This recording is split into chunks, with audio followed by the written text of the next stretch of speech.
Mga kahuwan, panoorin ang video na ito upang alamin ang pinaka-latest na balita tungkol sa lagay ng panahon at bagyo update today.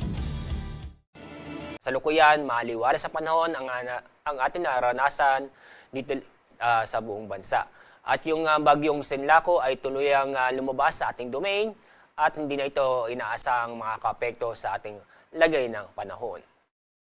Sa kasalukuyan, wala naman tayong namomonitor na panibagong LPA o bagyo na maaaring makapekto sa ating bansa. At sa mga susunod ng araw, wala po tayong inaasang LPA o low pressure area o bagyo na maaaring makapekto sa ating bansa. At sa ating lagay na panahon, patuloy pa rin tayong makakaranas ng maganda at maliwalas sa panahon.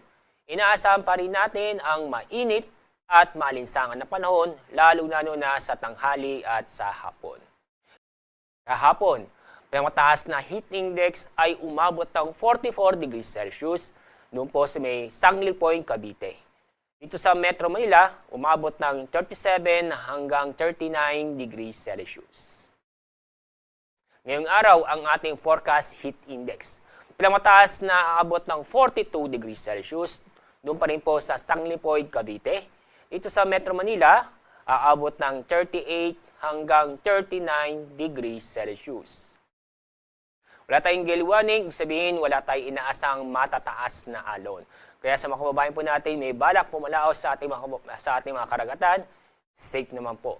Pero huwag kalimutang mag-ingat dahil sa mga nabubong thunderstorm sa bandang hapon o sa gabi.